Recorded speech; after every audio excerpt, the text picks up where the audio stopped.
I've never been a part of a tie. Never even knew that was in the rule book.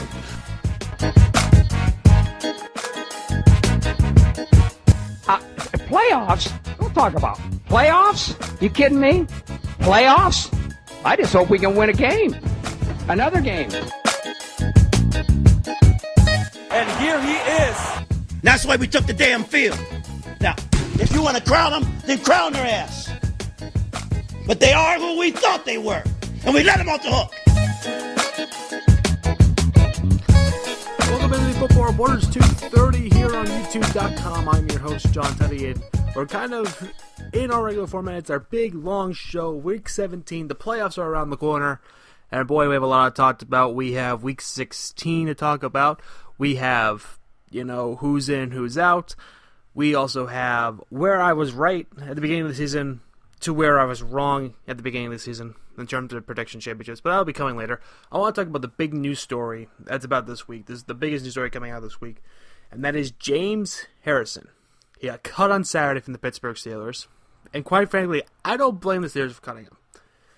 Falling asleep in meetings, 39 years old, he was barely playing, and they had a linebacker on their roster who was better than T.J. Watt. So I don't blame Pittsburgh in the slightest for cutting him.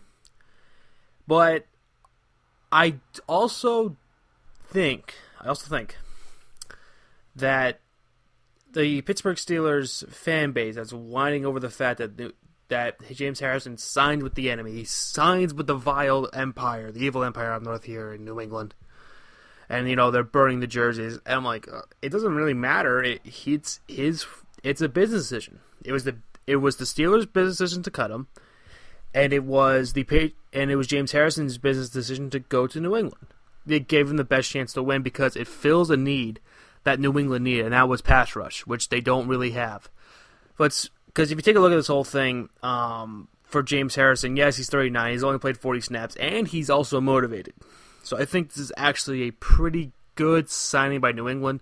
We'll see on Sunday how it looks against the Jets, which it really is not going to matter. I'll preview the game a little later, but in terms of what this could mean right here, because you look at the New England front seven, and it's not good.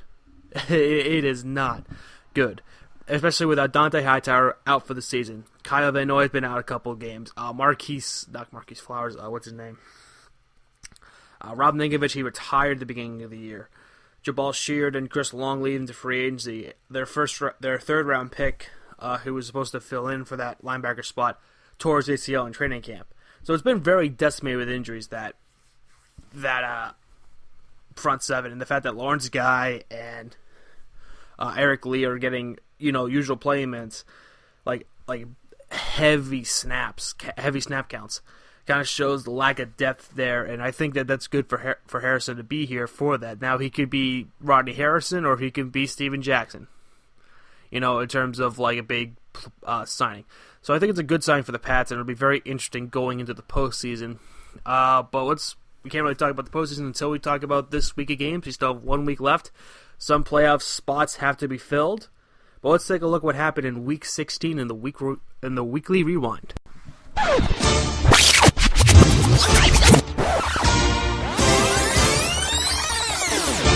It is now time for the NFL Weekly Rewind here on the Football Reporters.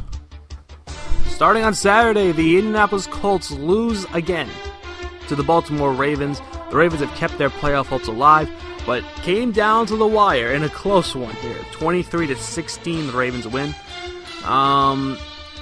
In particular, the last play of the game, fourth down, Jacoby Brissett throws to T.Y. Hilton, and he might have been held. Refs missed the call. Turnover on downs. Baltimore wins and keeps their playoff hopes alive. They control their own destiny going into Week 17. Other than that, the Packers, who recently put Aaron Rodgers back on IR, lose 16-0 to the Vikings. The Vikings dominated on defense. Stephon Diggs had a big touchdown grab. Kind of a beautiful catch, I think. The Vikings continue their dominance and can clinch a first-round bye this week, tomorrow night, against the Bears.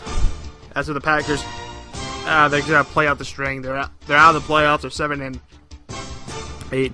Hopefully to get to 500 next week against the Lions. On your Sunday games on the 24th of December, we start with New England kind of taking control in the second half. Dion Lewis with 129 yards, 1 touchdown receiving, and 1 touchdown catching.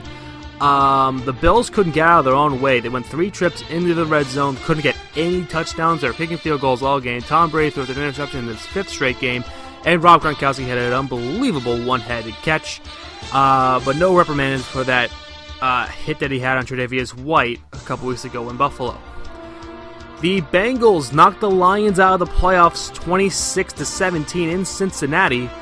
Giovanni Bernard sealed the deal with a 26-yard touchdown run.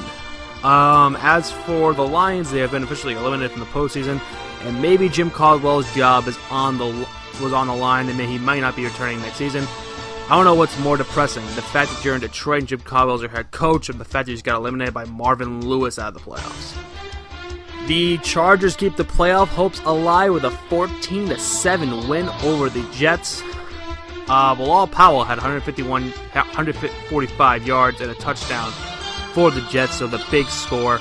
Melvin Gordon scored the go-ahead touchdown in the final couple of minutes. The Chargers stay alive 14-7 over the Jets. Denver and Washington, 2 teams are out of it. Kirk Cousins' last game, possibly in Washington, 299 yards, 3 touchdowns and a pick. Josh Doxson was wide open and on one of them for a touchdown. C.J. Anderson had himself a touchdown, but Denver playing out this terrible season, 5-10. They definitely do need a quarterback in the offseason, only scoring 11 points. The Saints hold off the Falcons 23-13 at home. I guess the play of the game, probably one of the best plays I've seen ever, was the butterception by Marcus Lattimore, which was absolutely pretty cool to watch, and I was very impressed by that. The Falcons dropped to 9-6 and need to win to get in next week against the Carolina Panthers. As for the Saints, they can clinch the division next week against Tampa Bay. The Chiefs clinched the AFC West with a 29-13 win over the Dolphins. Jay Cutler had a big touchdown pass. Well, it was a catch and run, really, by Jacarius Grant. No one can catch him. Kansas City still have concerns with the defense, but they do clinch the division, and they will be going to the postseason again. Carolina holds off Tampa Bay. They make a ginormous comeback, 22-19 over the Bucs. I guess Jacavian Byrd of the Panthers had a 103-yard kick return for a touchdown. Cam Newton ran in for the go-ahead touchdown in the final 2 minutes. And they strip sack into the game, quote-unquote. Jameis Winston didn't really fumble the ball. The Bears hand the Browns another loss. They're 0-15, the Browns are. As for the Bears, they go 5-10. They just run all over them. Jordan Howard had 2 rushing touchdowns, and Mitchell Trubisky ran in for 1 himself. 20-3 over the Browns, and Deshaun Kaiser continues his miserable season, throwing his 20th and 21st interception. The Rams just absolutely dominate. I shouldn't say absolutely dominate. Tennessee had a chance to win the game at home, but they could not contain Todd Gurley, who had 118 yards rushing, 158 receiving, and 2 touchdowns to beat the Titans 27-23 on a last-second touchdown catch to Connor Kupp. And the Rams have clinched the AFC West. Jimmy GQ continues his undefeated streak. He is 6-0 as a starter, defeating the Jacksonville Jaguars 44-33. Blake Bortles threw 3 interceptions, including a big pick 6. So you actually kind of saw some of the Jacksonville Jaguars fighting on the sidelines, which may question if they're mature enough to get in the postseason, but it doesn't really matter anyway, they're going in there anyway. The Giants lose 23-0. They got shut out by the Cardinals. Larry Fitzgerald, does it himself. He had a pass for 21 yards. He also had a touchdown and 119 yards receiving. Both teams are going nowhere. In the battle of who will see... a battle of teams that really needed the win. Seattle faced off against Dallas. Loser is eliminated from the playoffs. They defeated the Dallas Cowboys 21-12. A pick 6 that Dak Prescott threw was a miserable pass. Really sealed the deal, and Dallas has been officially eliminated from playoff contention. With that, Seattle is still in the playoffs hopes, and their playoff hopes are alive, and we'll find out next week if they're in or not.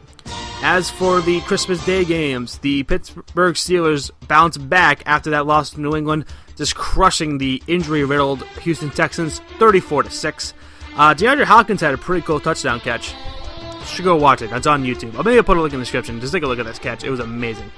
As Philadelphia, in the most boring one of the most boring games I've ever seen, defeated the Oakland Raiders 19-10. That really was like 10-10 for the longest time. Oakland is having a miserable season, and maybe Philadelphia is vulnerable with Nick Foles at quarterback. And that was your Weekly Rewind.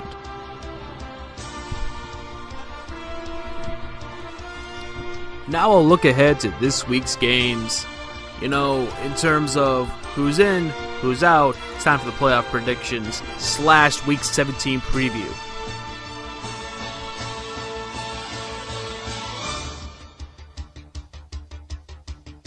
Playoffs? It's time We'll talk about playoffs? to determine You kidding me? Playoffs? who's in I just hope we can win a game. and who's out. Another game. It's the playoff prediction. So let's get started here. The New York Jets are traveling up to New England. New England will win this one handily. The Jets are not really that good. The Pats will lock up the number 1 seed in this scenario. Washington, New York, both teams are out of it. I'll take the Skins to win in Kirk Cousins' last start for the Redskins. Green Bay and Detroit, not really much to play for here, except for personal pride. I'll take Detroit at home. Houston and Indianapolis, 2 teams riddled with injuries. I will take Houston to win in this one. Dallas and Philadelphia. Philadelphia's already clinched everything. It's all done. Dallas is out of it. Jason Garrett, this might be his last game as head coach. As for the Chicago Bears and Minnesota Vikings, I will take the Vikings to win and clinch a first-round bye. In a game that may determine if the Browns will go 0-16, the Pittsburgh Steelers are resting a lot of guys. If it's a chance to win to get the number 1 seed and home field advantage, I would think they would take this game a little bit more seriously, but Pittsburgh will still win the game. Buffalo and Miami, a game that really will determine the whole, kind of shift the playoff matchup right here, because Buffalo really needs help. They need to win, and they need Tennessee and Los Angeles to lose. I think they do their part, and I think they do beat Miami. As for the Chargers, they'll face Oakland at home. I will take the Chargers to win the game at home. I'm going to say that once again. The Arizona Cardinals will face Seattle. Seattle needs a win and an Atlanta loss to get in. I think they do the part, and they beat the Blaine Gabbert-led Cardinals at home. Cincinnati and Baltimore. Baltimore wins, and they clinch the 5th seed, and they'll travel to Kansas City. Jacksonville and Tennessee. This game is very interesting. Tennessee is on a bit of a slide. They have not played well the second half of the year. Jacksonville's already clinched everything. They can't go any higher and they can't go any lower, but I think they'll play well. I think Jacksonville will win the game. As for San Francisco and LA has a chance to get the number 2 seed. I don't think they'll get it, but I think that the Rams will hand Jimmy G his first losses as a starter. Denver and Kansas City, I will take the Chiefs to win on the road in Denver, despite the fact that Patrick Mahomes is starting. Kansas City can't go up or down either way. They've already clinched everything, and Denver's just having a miserable season.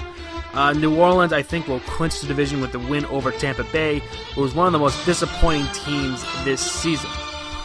That's going to do it for here for the road ahead. And let's take a look at the playoff matchups I have set up right now. So, according to my predictions, the Chargers will get in. And, I forgot one, sorry. And the final game, the one I think really determines it all, Carolina and Atlanta, the game of the week. I'm going to take Carolina to win on the road in Atlanta to knock Atlanta out of the playoffs. So if you take a look at my playoff scenarios, that means my wild cards, I think Baltimore and the Chargers for the AFC will get in. As for the NFC, I think the Seahawks will get in with a win against Arizona and Atlanta loss. So that's going to do it for this. Let's go on to where I was right and where I was wrong.